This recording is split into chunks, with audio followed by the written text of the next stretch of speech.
नमस्कार मेरे प्यारे वनस्पति प्रेमियों, कैसे हैं आप दोस्तों। हम फिर आज एक नए वीडियो के साथ कुछ नए दृश्यों के साथ सीधे अपने टेरेस गार्डन से। दोस्तों हर रोज की तरह आज भी हम कुछ सब्जियों को हार्वेस्ट करेंगे। आज हम शुरुआत करेंगे भिंडियों से। वैसे तो हम भिंडी को शाम में भी कई बार हार्वेस्ट करते हैं क्योंकि भिंडी बहुत जल्दी तैयार हो जाते हैं। सुबह में आपको छोटे भिंडी दिखेंगे और शाम तक में वो बड़े हो जाते हैं, हार्वेस्ट लायक हो जाते हैं। इसलिए पिछले कुछ दिनों से हम शाम को जब भिंडियों को हार्वेस्ट करते हैं तो उनको कैद नहीं करते हैं। तो चलिए दोस्तों, आज हमें 5-6 भिंडियाँ ही दिख रही हैं अभी जो तैयार हैं, उनको हार्वेस्ट कर लेते हैं और फिर शाम को अगर हमें और भी कुछ तैयार मिलेंगे तो उनको भी हम हार्वेस्ट करेंगे। तो इस प्रकार से इन दिनों हम भिंडी को कम कम मात्रा में हार्वेस्ट करके फिर उनको हम 2 से 3 दिन के अंतराल पर उनको हम कुक कर रहे हैं, क्योंकि अभी हमें कम कम मात्रा में मिल रही है मगर मिल जा रही है। और उम्मीद है कि बहुत जल्द हमें टोकरी भर भर के भिंडियाँ भी मिलेंगी, क्योंकि हमारे बहुत सारे नए नए भिंडी के पौधों में अब फूल भी आने लगे हैं और साथ ही साथ फल भी आने लगे हैं। चलिए अगला अब 1-2 तोरी को हार्वेस्ट कर लेते हैं। वैसे तो आज बहुत ही कम तोरी तैयार दिख रहे हैं, उनमें से भी हम सिर्फ 2 ही को तोड़ेंगे आज, बाकी को हम बढ़ने देते हैं। बहुत छोटे अवस्था में भी तोड़ के कोई फ़ायदा नहीं है। तो ये 2 तोरी को हमने तोड़ लिया है। अब हम कुछ क्लस्टर बीन्स को भी हार्वेस्ट करते हैं। दोस्तों हमारे पुराने वाले जो गवारफलियों के पौधे हैं, अब उनमें फ्रूटिंग बहुत ही कम हो चुका है।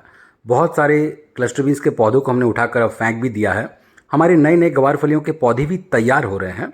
अब जितने भी बचे हैं ये पुराने वाले, उस पर आप देख सकते हैं किस प्रकार से हर एक पत्ता मर भी रहा है और फल भी अब बहुत ही कम आने लगे हैं, बहुत अधिक लंबे भी हो चुके हैं। तो अब इनको फेंकने का भी समय आ चुका है। हम बहुत जल्दी इस पर कुछ नए नए और भी पौधों को भी हम लगाएंगे। तो इस प्रकार से ये चक्कर चलते रहता है। एक समय के बाद हमें मजबूरन अपने सब्जियों के पौधों को फेंकना भी पड़ता है, मगर उससे पूर्व आपको नए नए सब्जी के पौधों को भी तैयार कर लेना पड़ता है।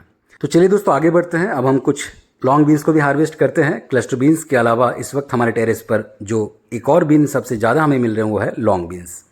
दोस्तों इस पौधे में आप देख सकते हैं थोड़ा सा सूखापन आपको नज़र आ रहा होगा।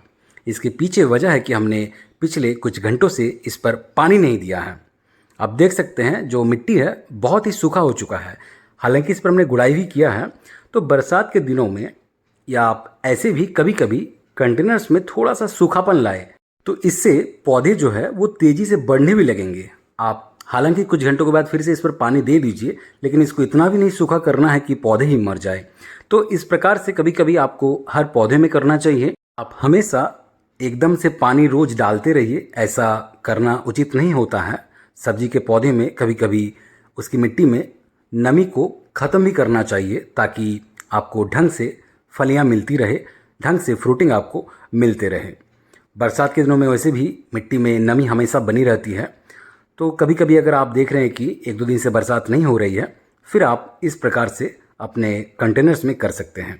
तो बातों ही बातों में हमने बरबटी को हार्वेस्ट कर लिया है। एक आधी इधर रह गए, इसको भी तोड़ लेते हैं। और ये देखिए दोस्तों कितने अधिक मात्रा में हमें एक दिन में घर की छत से बरबटी मिली है।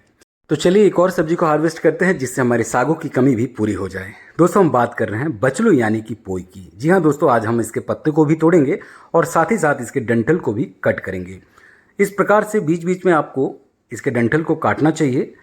काटने से इसमें तेज़ी से विकास आपको देखने को मिलेगा।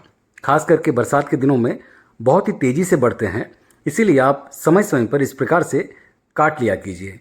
इसके पत्तों को भी हम तोड़ेंगे क्योंकि ये सागों की तरह हम सेवन करते हैं, इसके पकौड़े भी बनते हैं। तो इसके 2 फायदे रहते हैं। आप तो इसको डंठल को भी सब्जी में डालकर इसका व्यंजन बना सकते हैं और साथ ही साथ इसके पत्तों को भी आप या तो सब्जी में डाल सकते हैं या फिर आप इसके पत्तों को सागों की तरह खा सकते हैं। दोस्तों ये हरा पोई है और एक होता है लाल पोई, दोनों ही गुणकारी होता है।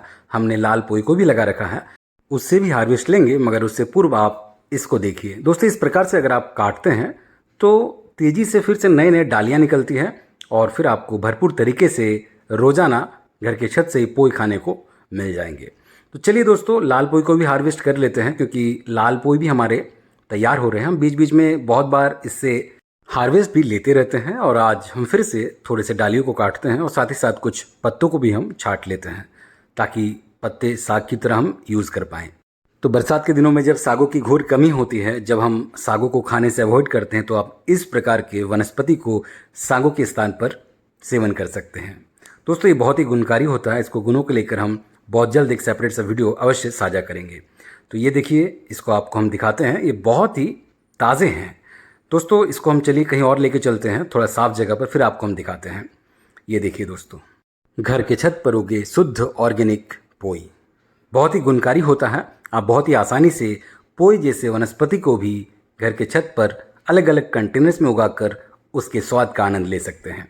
ये लाल पोई और साथ ही साथ हरा पोई और तो और इसके पत्तों का भी आप आनंद ले सकते हैं। सागों की तरह इसके पत्तों को भी आप सेवन कर सकते हैं। आप अपने घर के छत पर इस प्रकार से बरबटी को उगा सकते हैं।